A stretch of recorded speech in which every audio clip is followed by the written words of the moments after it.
రంగారెడ్డి జిల్లా కొత్తూరు మండలం పెంచర్లలో కొత్తగా నిర్మించిన అనంత పద్మనాభ స్వామి దేవాలయాన్ని ప్రారంభించారు స్పీకర్ గడ్డం ప్రసాద్.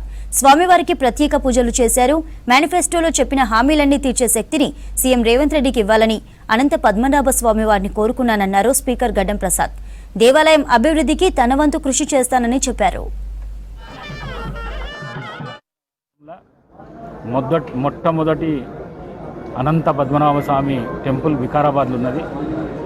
వికారాబాద్లో ఉన్న టెంపుల్కు మరి కేరళలో ఉన్న అనంత పద్మనాభ స్వామి టెంపుల్కు కింది నుంచి బొయ్యారం ఉన్నది.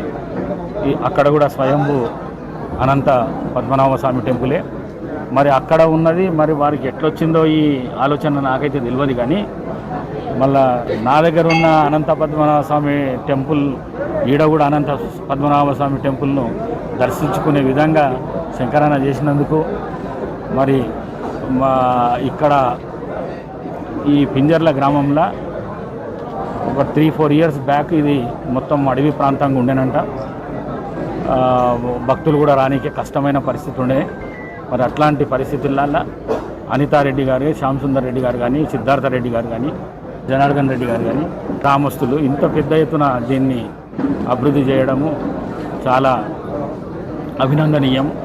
మొక్కేటప్పుడు భగవంతుని ఒకటే కోరుకున్నాము, ప్రజలు తెచ్చుకున్న ప్రభుత్వము, ప్రజలు తెచ్చుకున్న ముఖ్యమంత్రి, ప్రజలకు 6 వాగ్దానాలతో పాటు బ్రహ్మాండమైన మేనిఫెస్టో ఆ రోజు ఎలక్షన్లలో పెట్టడం జరిగింది.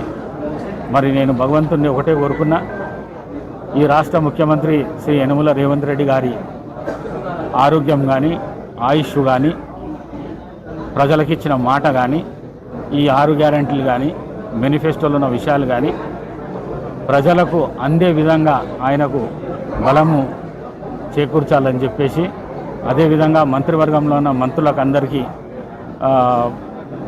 ముఖ్యమంత్రికి సహాయం చేసే విధంగా ఎమ్మెల్యేలు అందరూ ముఖ్యమంత్రికి తోడు ఉండాలి అని చెప్పేసి ఈ స్కీమ్స్ అన్నీ ప్రతి ఇంటికి అందే విధంగా చూడాలి.